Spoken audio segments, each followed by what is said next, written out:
to be with you on this edition of the India Development Debate right here on ET Now. The stage is set for a big bang farm relief package, or so it seems, because Finance Minister Arun Jaitley has made it clear that the interim budget, which will be presented on the 1st of next month, will have incentives for the farmers who are facing acute financial problems.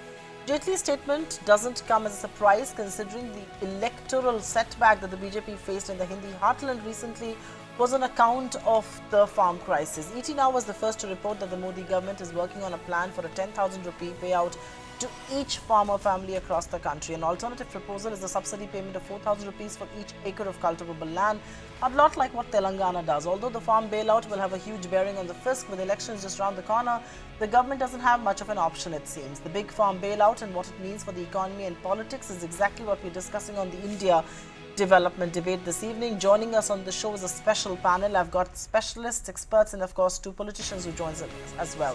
Suraj Hussain, former Agriculture Secretary in the Government of India; Devinder Verma, Food and Agriculture Policy Expert; YK Alag, eminent economist and former Union Minister; Salman Anisos represents the Congress Party; and Shaina NC represents the BJP. Thank you very, very much, all of you, for being with us. And if I may start with you, Mr. Alag, after the Finance Minister did hint that the farm relief package for distressed farmers is something that the markets can make their peace with, this is a rational move. Is it now imminent? Is it now inevitable that the interim budget, even though it is going to be a much truncated exercise than a full-fledged budget, will be all about this relief package? It will have and will primarily focus on the rural sector. I find it difficult to make a prediction, but I think it's very good that the Finance Minister has said that there is a serious problem with agriculture. You know, up till now, I think we've been dodging the question that the terms of trade have been moving against agriculture. And this is not my data, it's the CACP's terms of trade data. They were moving in favor of agriculture, but again, during the last 2 or 3 years, they've moved against agriculture, which means that while each one of us, our income in real terms is probably going up by about 6%, the farmer's income is going down because for what he sells, he gets less in return. So therefore, for the Finance Minister to say that, in my mind, is good. Now, whether the interim budget will have a major plan, there are both practical as well as, I mean, let's forget the constitutional issues because I'm not a constitutional expert, but, you know, the new Finance Minister, irrespective, I don't want to make a political statement, whichever political party it is not necessarily obliged to go by what the earlier Finance Minister has said. He or she will make an assessment of what their view is of the economy, and then they might present an economic package which is different. Now, of course, one can say practically they could probably do it in the monsoon session again and make some changes, but you know, in a mature economy, you don't do these kinds of things. So I think there was practical sense in having an interim budget before the elections, but what the Finance Minister has in mind, we will only learn when he specifies all this. No, absolutely. I think if I can go across to, can I go across to Shaina NC? She's joining us from the BJP, and if I can, okay, not yet. But let me go across to, you know, Siraj Hussain. And Mr. Hussain, does India's agriculture really need a relief package? Or does it, what it really needs is a reform package, a package that is really going to look at, you know, everything from buffer stocks to procurement to export import to just about everything. I mean, you know, the consumer bias being done away with, because even you know, land holdings and, you know, big picture things like that, a tinkering here, a farm loan waiver there, a relief package here, that has been the big bane of India's agriculture for too long. You know, should it not be reform and not a relief package?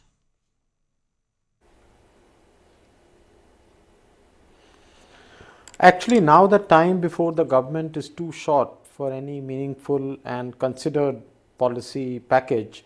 So I think any government in the position of the current government would go in for SOPs, and that is what we are going to see. However, this government had set up a committee under Mr. Shanta Kumar, earlier the Minister for Food and Public Distribution, Chief Minister of Himachal Pradesh, but nothing was done. Later, a task force was set up under Dr. Arvind Panagriya. A report was never released.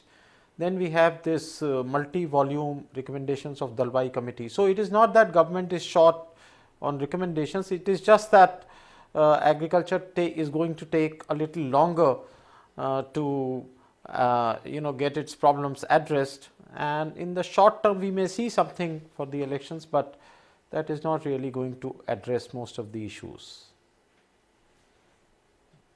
Okay, in the short term, we may see something for agriculture, but it may not have far-reaching consequences, is the word that's coming in from two of the finest men that I know of Indian agriculture, and you know what they make of this. China NC and Salman Soos, before I come to you, because I know you will lock horns over this, I will quickly go across to Devendra Sharma and then, come to the politicians on this show. And Devendra Sharma, the finance minister, has categorically asserted that the markets perhaps will be forgiving of something like this. This isn't a populist move, it's a rational move. Agriculture is the mainstay. The sector does need a helping hand, the sector does need a lifeline. So what is wrong in offering it a lifeline? What is wrong in giving it some relief? Do you believe most experts like yourselves will differentiate between populist and rational, and which category do you believe this relief package will fall under?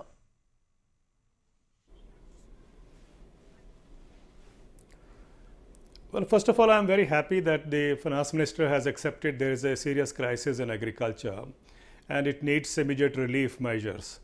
I remember the first budget that Mr. Jaitley had presented. He had listed some 4 or 5 priorities, and on the top was farm incomes. But in the last 4 years, I didn't see much happening as far as farm incomes were concerned. But I'm glad this the kind of setback that the party has received after the Hindi heartland votes, the government has realized that there is a serious crisis in agriculture, and that will of course be addressed by 2 things. First of all, it needs an immediate relief. A lifeline, as he was said, need to be supported, and second would be reforms, which I agree with my other colleagues that it will follow later. It can't be done in the next 2, 3, 4 months. So I think it is a very important and a good step that if the government has decided to provide an immediate relief to agriculture. Now let's not forget, there is a lot of concern being expressed. Oh my God, it will upset the fiscal and so on.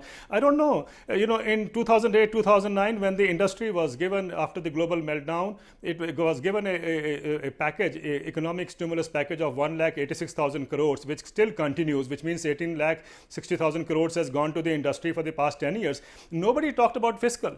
Nobody talked about whether that fiscal was that stimulus package was at all required or not. But anything you provide to agriculture, there is a hangama in this country. Oh my God, where will this money come from? The fiscal deficit will grow and so on and so forth. I think 52% of the population involved in agriculture, and they do need a lifeline support at this particular juncture. Okay, hold that thought. I will go across to China NC, and I agree with you that I think, a lot of rationale on fiscal, a lot of fiscal discipline, credit discipline and all of that gets thrown at you the moment you talk about the farming community. It doesn't get thrown at you when you talk about subsidy and interest subventions for the industry. You're not wrong there. I'm with you on this. But I think, China, what you need to answer is that the finance minister has perhaps given the biggest hint to date when he says that, the farmers' relief package is perhaps going to be on its way. The markets will be able to differentiate between what is populist and what is going to be a rational move. The reason why I ask you that question is, if this is indeed a rational move, why wait up until the budget? Is it happening because there was electoral losses to reverse those, to arrest the situation? Is this happening too close to elections? Do you think farmers are going to buy into this? Why did you not do this earlier? Supriya ji, if we did not do it, you would ask, why haven't you taken measures? If we do take measures, you will question the timing. Now, let's understand that there is an agricultural situation which the Honorable Finance Minister has talked about. He has talked about the budget being a representation of all the farmers and stakeholders that are a part of the agricultural sector. Now, if we are really going to debate, there are 2-3 points I'd like to highlight.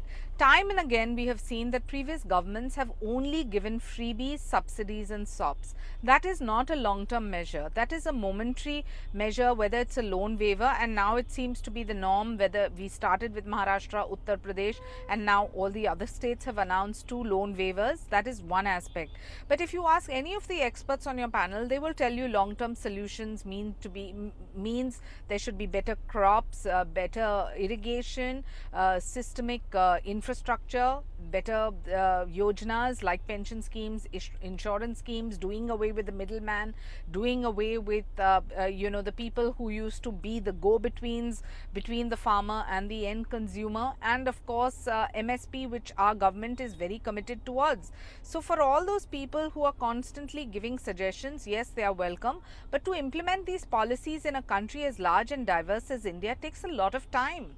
Now, if the budget which is being presented by the Honorable Finance Minister takes a complete overall view of what the current scenario is and announces what is a short-term measure and what could be a long-term gain, I think we should welcome it. Why constantly get into debate as to where's the intent and where's the timing and what's the timing? This is hardly the way to dwell on a situation which is changing every few months. And if you believe that, we are a government that has not worked towards the farmer, I would only like to recall, please look at Madhya Pradesh and the Mandsaur results. You will realize that the farmers actually reposed faith in the BJP because of our intent. Shaina, Ansi, give me a minute. I don't think Mandsaur will tell you, will give us a picture of your commitment to India's farms. I think there's a lot more that you should have done and should have done in time. But what I give to you is that you're at least not looking at just a plain band-aid solution like a farm loan waiver. You're perhaps looking at a more comprehensive solution, at least that's what sources seem to tell us, which is either some sort of an income scheme, looking at interest-free loans, you're perhaps looking at 10,000 rupees per acre. I will discuss that step by step, but to Salman Soz, I will say, and Salman, I know the Congress resorted to a farm loan waiver in 2008. Many say that was one of the reasons why you did win elections. Will you at least grant to this government that they're not looking at, in one stroke waiving off all loans? They're not doing that. They're looking at something far more comprehensive than just a blanket loan waiver. And on that count, the government needs to be given some credit too. No, the government doesn't deserve any credit. I'm sorry. This government is a failed government led by incompetent people. If there was a time to really help the farmers of the country, why didn't they do it when the monsoon? There were 2 failed monsoons at the beginning of Prime Minister Modi's term. Why didn't they help the farmers when demonetization basically wiped out incomes around the country? Why didn't they do it when the impact of GST actually also affected rural areas? This right now is basically desperation. This government knows, the ruling party knows that they've suffered humiliating defeats in what they consider to be their bastions. They know they're in trouble. They know that they're not going to win the same number of seats in Uttar Pradesh, in Bihar, Maharashtra, Rajasthan, Gujarat, Madhya Pradesh, Chhattisgarh, Haryana, you name it. And they have nowhere else to make up these seats. They think that by giving something to the farmers right now, they're going to basically win an election. They can talk about a basic income scheme for poor people or for farmers, something like that. Or they could talk about a package right now, barely a few months before the elections, when we should have a vote on account. We should just basically take 2 days. There is Article 116 of the Constitution, which lays out the procedure for how a vote on account should be taken. It should require 2 days, but they're coming up with a 2-week, what they call an interim budget kind of session. What is that for? The budget should be for the next government, because this government is on its way out. I'm sorry, they do not deserve any credit. If the Prime Minister has really squandered a great opportunity, he had a historic mandate, and he talked a great game about what he was going to do for farmers. I remember the Finance Minister in his first budget speech, as one of our fellow panelists said, was there's so much they wanted to do for the farmers. But what did they do with MSPs, by the way, in the beginning? Nothing. Right. In year 4, in the 5th year, actually, they came up with a significant, Salman, or what they call so just a second. Well, they came up with an MSP figure, by the way, and they said this is what the Swaminathan Commission had recommended. But look at the cost factor they took. They said cost plus 50%, but what is the cost calculation? It is not the higher cost calculation. So this government is on its way out. It's incompetent. They do not deserve to be trusted. And this is basically populism. Salman, they're going to spend public money and they're going to just try to win the election that way. And Salman, I think we will oppose it. And that's the way it should be. Salman, I will come to China and you. No, Salman, I will come to China and you and discuss all of that in a minute from now, fiscal discipline and all that. But let me go back to experts. And Siraj Hussain, direct benefit transfer has been spoken about, so has for a very long time income support scheme for the farmers. Do you believe those are the most potent ways of alleviating the problems in India's farms? There are about 21.6 crore small and marginal farmers who are in no position to repay their loans or don't have collaterals. So, I mean, let's just first talk about a direct benefit transfer or an income support scheme that is now being mulled upon, or so sources tell us.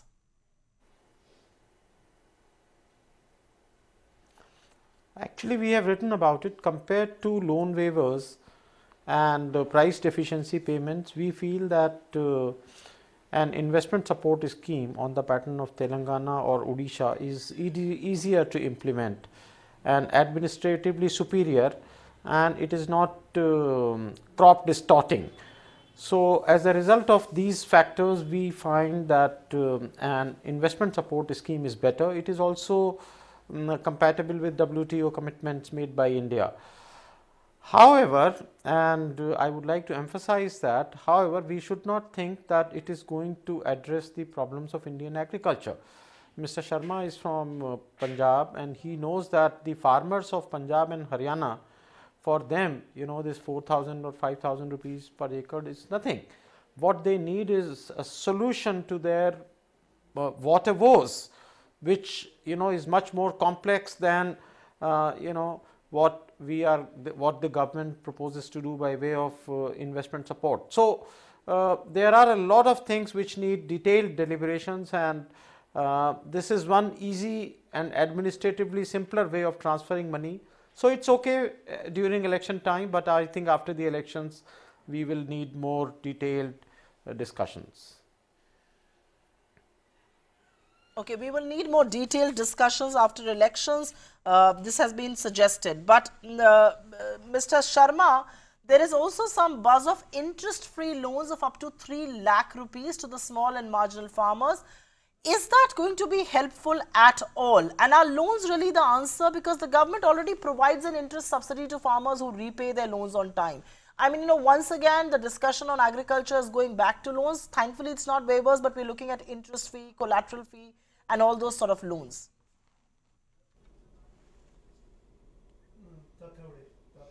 Well, I don't know in reality where is that collateral free so far. So far, if I look at it in Bundelkhand region, they are going to auction the land of 51 farmers who were defaulters, and that tells us this is the kind of practice that has been going on for long. Farmers are being now shunted out of their land, or their land is being taken away by the banks, and the land is being auctioned. But you rightly said earlier that there are small farmers, 26 crore roughly, who are under debt and have no means to repay that loan. So therefore, you need a way out to help these farmers clean the slate and remove that burden and start life afresh.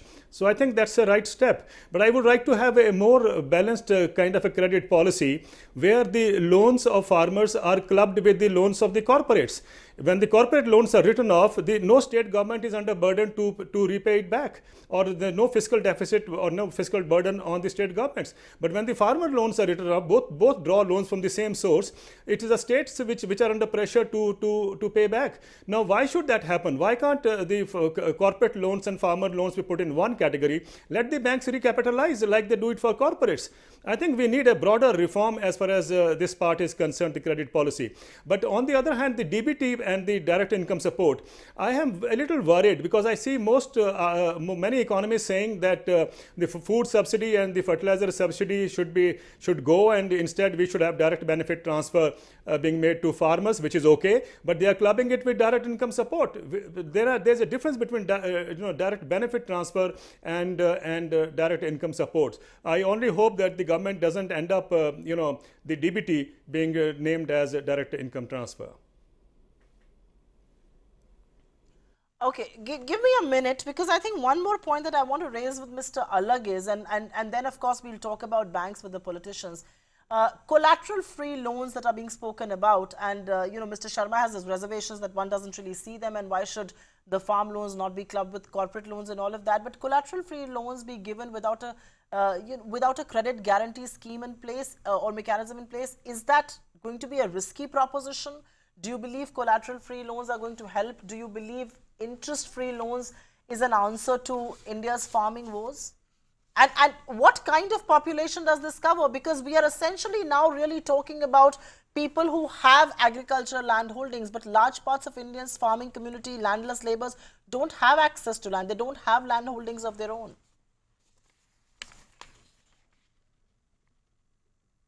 Collateral-free lending has been there for Indian agriculture. I mean, after all, co-ops don't necessarily find out whether you own the land. A very large number of farmers are tenant farmers, and the cooperative credit system has been giving them credit. So it is based on the, if you like, on the pledging of the crop. So I mean, this is in some sense nothing very new.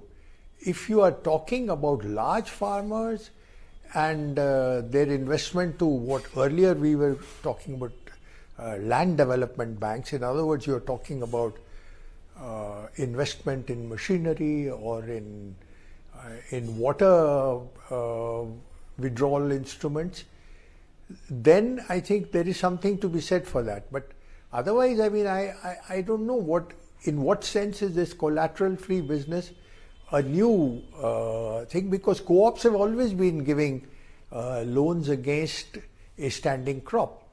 So, sometimes what we do is we create new words and we rehash what we are doing into the old thing. Now, the trouble about loan waivers is not just the fiscal aspect. I mean, the fiscal aspect is important, but the fiscal aspect gets into larger questions of the economy as a whole, and one can always say that you don't do fiscal balancing. I mean, as an economist, I don't see why fiscal balancing has to be done within a sector. It's done within an economy. It's, I think, perfectly legitimate for a government to tax somewhere else and to support a particular sector. But the trouble about interest-free loans is that they choke the credit line. I mean, whatever we might say, the bank manager or even the co-op is not going to give credit if it is not going to get a return, because that stops the return flow. So my problem is not just that I don't have sympathy for agriculture. That's not the issue. The issue really is, if you make, I can understand that in a very short run, you don't see anything else, so you give a loan waiver. But at the same time, you have then to support the credit line.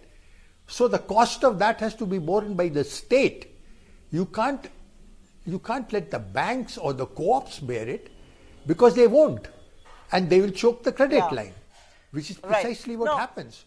So it is not a good measure. Yes. I mean, it substantively doesn't help agriculture, including the small peasant. Okay. Fair point. Right. Mr. Allah, give me a minute there, and that's exactly the point that I want to ask Shaina NC. And Shaina, the cleanup in the public sector banks has begun. Many people believe we are at the tail end of it. Even as we look at that, putting a cycle in motion, which is again going to choke a line of credit and may in fact, amount to NPAs, is that a wise thing to do, especially when Mudra loan themselves are already under the radar, under the scanner? RBI has raised a red flag on that. I'm just saying, you may want to deserve and you may get some credit for cleaning up the bank sector, but are you going to be at the risk of putting that vicious cycle in motion all over again if you get some of these things going, whether it's interest-free loan or collateral-free loans and all of that? And will that choke the line of credit? So firstly, let's please segregate both issues. One is you have willful defaulters who have come under the radar, and rightfully so, whether it's the Bankruptcy Code, the Insolvency Act, the Fugitive Bill, all of these are endeavors to make sure that they toe the line and there is fear of law and they actually come within the parameters of repaying, rather than believing that political insulation and political influence can shield you to do all kinds of wrongdoings. And we've seen a lot of these people go bust, but a lot of them repay also. Enforcement Directorate attach a lot of their properties and recover all the monies which are due legitimately. Now, to equate this and say that, you know, when you give farm loan waivers, you are also causing a lot of load on the system. But we must understand that the issues of the agrarian farmer is very different to that of the willful defaulter. The willful defaulter has constantly conned the financial institutions. In the case of the farmer, sometimes it could be erratic climatic condition, it could be the unfortunate scenario that we have seen through the length and breadth of this country when it comes to previous governments not having fulfilled their promises of irrigation, better irrigated lands. Why has Prime Minister Modi talked about, you know, urea and neem urea and soil crops which could be cash rich, taking from technology from Israel? All of these are long-term measures. So I would only want to say, yes, the solution is not freebies, subsidies, SOPs constantly to give kind of assurances that you will get credit without any kind of interest, but to think of how we can empower the lives of the farmers who are really the lifeline of the country. So I think that we have to understand that this budget is going to be extremely crucial, because the Honorable Finance Minister has talked about not just sympathizing with the farmer, but to ensure that, like, whether it is 5,000 rupees for a particular crop per hectare or acre, as is being done in Telangana, can be a short-term relief, but obviously not a long-term measure. We want to make them empowered. We don't want to make them enslaved into the belief that every government that comes in is only going to give SOPs. Okay, I will go across to your counterpart from the Congress, and Salman Soz. You know, there are two things that are being toyed with, whether it's KCR's flagship Raitu Bandhu scheme, which provides 4,000 per acre per crop as agriculture input assistance for seeds, fertilizers and all of that, benefits about 58 lakh farmers, or whether it's the one in Odisha, 10,000 per family per year. Aren't these plausible schemes, and won't these benefit a lot of farmers? Or is your boon that you want to pick here going to be that what about the landless labor, what about the landless farmers? And that's a valid question as well. Well, first of all, let me help Shaina understand a little bit of history, because she keeps talking about the previous governments and how they failed people. You know, I mean, I think we don't give enough credit to what has happened in the past. Maybe Shaina doesn't know, and maybe the rest of the, you know, maybe some other people do not know that until 2010, India had more land under irrigation than any other country in the world. Please do not interrupt me, Shaina.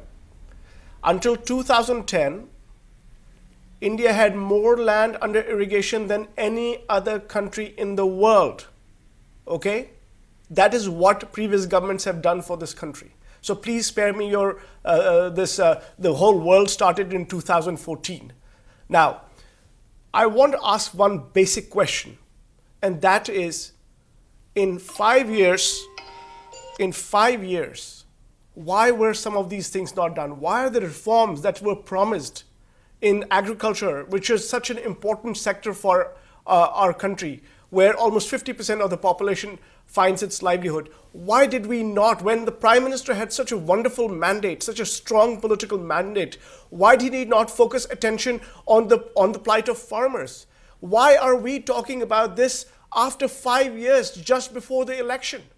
Why did he squander this opportunity? Why are we talking about income support when he had promised so much more, when he had talked about food supply chain, he had talked about from the farm to the dining table, all these kinds of reforms and taking the middleman out. Where are those reforms? What is wrong with these people? They never think through any of their policies. They never think through the implications. They come up with stuff. They think that this is going to work, that is going to work. We're going to have a surgical strike here. We're going to do this here. That is why they failed. That is why, frankly, they're desperate. I don't think this is going to work. Now, they can do some sort of populism right now, but I don't think this is part of a bigger framework. Unless we do that, unless we have a reform package, this is not going to work. And people can see through it. Farmers can see through it. Okay, give me a minute. Salman. I don't think Modi can make fools of people anymore. Okay, Salman, give me a minute. I will go across to Siraj Hussain. And Mr. Hussain, reforming India's agriculture will entail focusing on market reforms as well, especially in the states abolishing the APMC. Do you believe we can talk about all of this without looking at something like an APMC, without looking at the Essentials Commodity Act, without looking at the export side of agricultural reforms? Because for far too long, we've only treated agriculture with an MSP rise here, a farm loan waiver there, and now, of course, these talks of, income scheme and all of that. But can we look at reforming farms? Can we really look at relief for farm structure, farm spaces, without looking at, without doing away with the consumer bias in policy making? And that is what essential commodities and APMC and everything is all about.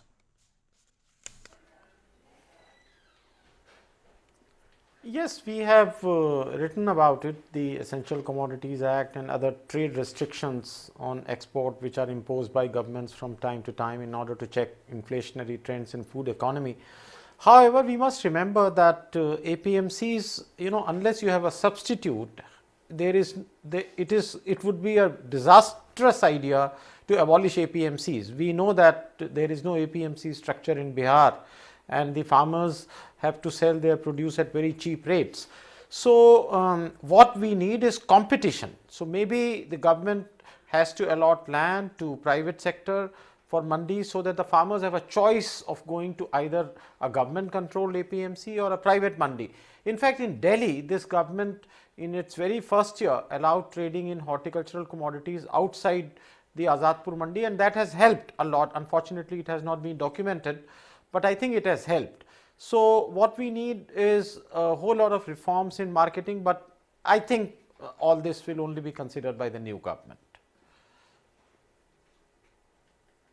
Okay, too late in the day for an old government and a government that's perhaps going to face an electorate to consider that. But I do want to hear the views of both Mr. Devinder Sharma and of course YK Alag on this. And Mr. Alag, what is your own view? Mr. Siraj Hussain is talking about APMC and he's talking about Essential Commodities Act. What is your own view on this? Have we resorted for far too long on an MSP increase here, a farm loan waiver there, whether it is by the states, whether it's by the central government, to reform India's agriculture sector? Mr. Alag? Well, markets, I think one doesn't want to abolish APMC, that's not the issue. The plain fact of the matter is that a lot of, we have one of the largest spreads of markets, agricultural markets in the world. This is by Earthstat, it's not by me. But the farmer, and in many cases, it is a lady, takes the crop to the nearest market. In many cases, it's not even a regular market. They are what are called census towns. And, I was coming back from Dahod recently, and there was a crowd, so I stopped the car, and a lady had been hit by an SUV. So that's what markets are all about. So the real issue is, can we set up market support in those areas where the farmer takes his or her crop? Siraj gave the example of something happening in Delhi, but it's a much larger problem all over the country. Now, we haven't really addressed that. And let's be very clear that e-markets and so on are functioning in like chilies in Andhra, yes. But if you think that it is happening all over the country, you seem to be living in some kind of a world of fantasy. Whenever I go to a state, I go and see markets. I was recently giving the Bush lecture in Bhopal, and even there, I think it's very wrong to say that e-markets are functioning. So, we have to be a little careful. Yes, market support is very important, but you can't be giving market support in an interim budget. It's a long-term question. Now, the Niti Aayog has produced a 7-year vision, but there is no teeth in it because the Niti Aayog doesn't have the power to allocate finances. So I suppose once there is a new government of whichever party, they will get into some of these long-term questions. That's where the solutions lie. I don't see it happening in the interim budget, which is what you are discussing. I mean, you can have a few SOPs, but I don't see the permanent solution coming until there is a new government in position, whichever political party it belongs to. Okay, give me a minute because I do want to go across and talk on the fiscal implications of this, and I think Mr. Devendra Sharma had an issue with why the fiscal discipline and fiscal book gets thrown at people. But and let me quickly ask this question to him, and then I will go across to the politicians on the show. Mr. Verma, India's fiscal gap could expand by 70 basis points if a dole out like this happens.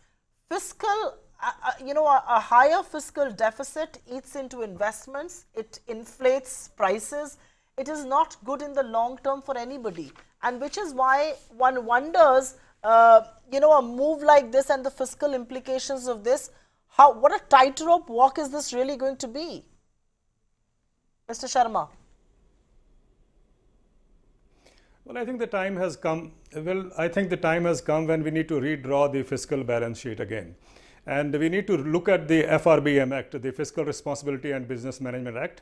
It is designed completely to ensure that as if, agriculture or as the poor of this country or the social sector that we talk about is living on charity. I think this is not something that India should be proud of. We should be making agriculture an economic activity. And I think for that, the bill has to be redrawn, the act has to be redrawn, because we need to provide incentive support to these kind of areas which are lacking or which need support.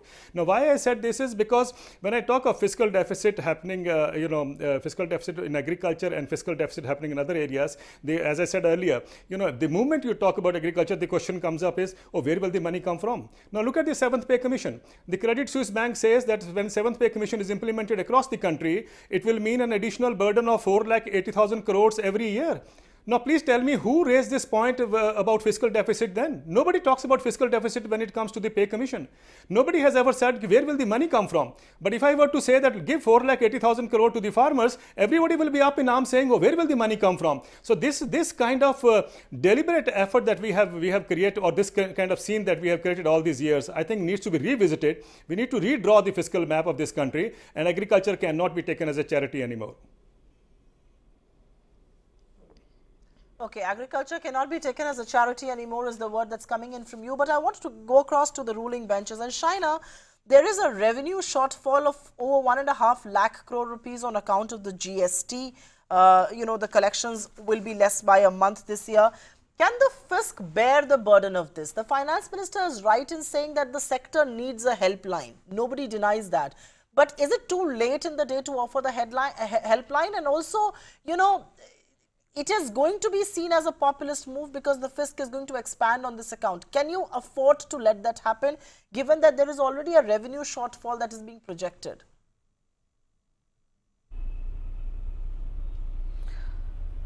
Look, I myself am not a finance person, so obviously you're better off asking Mr. Arun Jaitley. And I remember in one of your previous interviews to him, he did specify that as far as the agricultural sector is concerned, the impact on fiscal deficit is one thing, but the things that you need to prioritize and do for the country is another.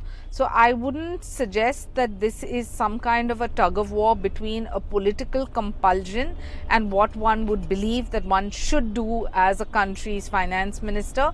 But I would clearly believe that yes, we do need to give a lifeline, but moment you're off the ventilator and you're in a position to be empowered on your own, there would be other measures too where you fall within the brackets of another segment of society which is also equally deserving of this kind of money which is being given as a short-term measure, but obviously not as a long-term solution. So having said that, I think you'd be best answered on the day before the budget when he actually presents his viewpoint for the country, and that's not very long far from where we are today, to really decipher as to what is the policy in place and what is the policy that is required and what is the policy that we actually need to get off in the future, all three of which will be answered by the Honorable Finance Minister. And and if I may just add one point, Supriya ji. Sure. Sure, go ahead. No, yesterday via a video conference from New York, if any of you heard it, Finance Minister Arun Jaitley ji did specify that there are core areas which this government is going to focus on. Of course, job creation is one, the farming sector is the other, and more importantly also the kind of monies which require to be spent on defense and safety of this country is the other. So if we prioritize these three segments, obviously the intent is not in question. The means in terms of what is available in terms of finance and how it should be allocated will be presented on budget day. Okay, Salman, so you have an exposure and understanding of the economic and the financial landscape. Let me ask you, while the finance minister is right that this sector of the economy, and I agree with China that there are core sectors that one needs to focus on, there are 2 points that have been made. Mr. Devendra Sharma, who makes this larger point of why not review the FRBM Act and mention, a financial expansion of sorts for a sector like agriculture, which is lagging. And the other part is that this is going to be a tug of war between fiscal discipline on one hand and fiscal expansion on the other. So between fiscal prudence and discipline and expansion on the other, this is going to be a tug of war. Will markets, however, be far more relieved if the fiscal expansion is happening on account of a lifeline for the agriculture sector, which really is the mainstay of India's economy, and there is no denying that? Well, first of all, may God give Arun Jaitley ji a long life. I think he's been a total failure as a finance minister. The policies of the government have directly contributed to a lot of malaise that we see in the farming sector. I think it's one thing to kind of talk about, we're going to do this for the farming sector, we're going to do this for the farmers and all the stuff. There's lip service. But when it comes to real reforms, which they should have started early on, and now they're going to do some patchwork, they're going to put a band-aid, they're going to try and give some sort of a sop and then say, just vote for us and we'll do something for you in the future. I think that is not how governance works, not in the 21st century. What will happen, and I'm sorry, if the markets feel that this is, if the markets feel relieved that this is just for agriculture and this is not going, the fiscal deficit is not going to be impacted, and because of that they'll be relieved, I think that the markets would be stupid. Because this is going to have an impact. Now, I do have a lot of sympathy actually with what Mr. Sharma says, because he's right. When the 7th Pay Commission comes or some other pay commission comes, then we really do not talk about the impact on the fiscal deficit. When you have loan write-offs for corporates, we never really worry about it too much. It somehow dies down. But whenever you talk about farmers, everybody kind of starts worrying about things. I think if we really truly want to support farmers, what we need is a policy framework. And by the way, there are lots of recommendations already. In fact, somebody mentioned the Shanta Kumar committee and other committees, the Panagaria committee. They've done all sorts of work, and before them as well. We have the recommendations. Somebody's got to implement them. I think the Prime Minister, the fundamental flaw with this government has been that this is a government of 2.5 people or maybe 1.5 people or whatever they call it. The Prime Minister tries to do everything himself, and of course this is a big country, diverse country, a lot of things going on. You need to decentralize, you need to give authority to your ministers, you need them to work, you need the political mandate. And these people have simply not done the work, and now it's too late. Now this government has to go. Now what this government is proposing at this last minute is going to burden the next government with something that the next government should frankly be looking at. Give the next government the freedom to come up with a policy framework that will be good for the farmers for the long run, not as a short-term measure.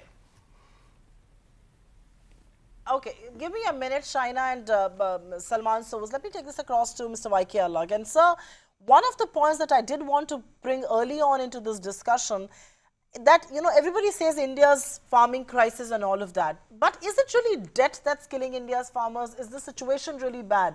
And without being, without for a minute sounding insensitive, and my heart bleeds for a farmer who commits suicide and all of that. But the mortality rate is very high in states like Maharashtra and Andhra Pradesh than it is perhaps in Bihar and Uttar Pradesh, which are a lot poorer. If you actually look at the survey that's been put out, the National Sample Service Office says that nearly 90% of the farmers who commit suicide in Maharashtra own more than 2 acres of land, and 6 out of the 10 own more than 4 acres of land. What explains the situation on hand and the stress that it is causing? How bad is the situation really? Because, different people looking at different political affiliations give us a very different picture.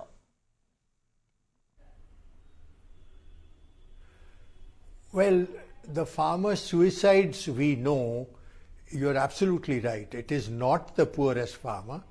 It is basically, these things have been studied extensively. There are some very good studies on them. They are basically by farmers who are sort of middle farmers. They are normally educated. They have been borrowing. As long as they are successful, it is all right. If there is a crisis here, particularly in those kinds of areas where irrigation is not very stable, they fall into debt. And there is the whole question of the moral code of living in a village. They are not able to stand this notion that they have, in some sense violated the financial codes, and those are the people who commit suicide. You're right, it's not the small farmer or the landless laborer who commit suicide, and this is true. I mean, it's been reported in Maharashtra, but it's true in many other parts of India also. Agriculture has not been doing well. I mean, I don't know what the latest national income series is showing, because it's, as you know, there is some controversy about that. But just the ones before that, if you take the latest base figures, during the last 2 or 3 years, agricultural growth rate has been very little. When they are out on the road, they are basically talking about the kinds of issues we have discussed earlier. That, listen, the terms of trade are moving against us. I mean, I'm using sort of fancy language, but we are in trouble. I mean, for what we sell, we are getting less in return. Now, these are very substantive issues. They are discussed in various policy documents, but not in the level of detail that they need to be discussed, both in terms of addressing the short-run question. Even now, in most cases, the tariffs on imports are generally not imposed in time. And so, whether it is pulses or something, when a farmer plants a pulse crop, he knows that he's not going to get 200 rupees a quintal, but he does want something like 150 rupees a quintal. But if you, and we know that the imports from the US or from Australia are fully funded. Now, we don't impose a tariff on time. He lands up in trouble. Now, these are the kinds of issues which we have to look at in the short run. In the long run, I'm sorry, the vision that Niti Aayog has given us, the financing is not there. The details are not there. It's more, a vision in the sky. So we need both, and I hope the new government does it. But that is the answer to your immediate question. Right. Oh, absolutely. I think all solutions also are as immediate as they are being talked about. But Devendra Sharma, quick closing comments from all of you. And I've just got the last 2 minutes on the show before I wrap this. And I think one of the things that must be spoken about is that thank God for the farmers for being such a politically important faction that politicians across the political spectrum have to pander to them. And if they weren't, if they were as powerless without their votes, people wouldn't even talk about the humble farmer. So thank God for being such a politically important, politically relevant constituency. And on that note, do you believe at the end of the day, politicians across the political spectrum will come to realize the point that the farmer can't be left to, to be left to rot in his misery?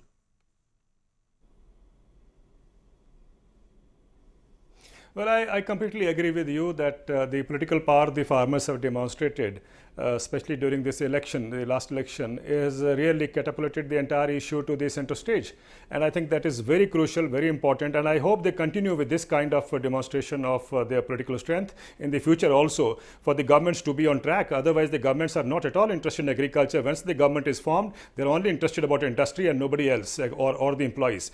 Now, the point why I'm saying this is because over the decades, we have seen agriculture being treated just for two purposes: vote bank and land bank. Now the time has come when farmers need to be treated as farmers and agriculture need to be treated as an economic activity. Now, whether the political parties are going to really address that issue, I think only time will tell, because it will be after the general election that we will see whosoever forms the government, whether that government demonstrates seriousness in tackling agriculture issue or goes back again to what has been done earlier. So let's keep our fingers crossed.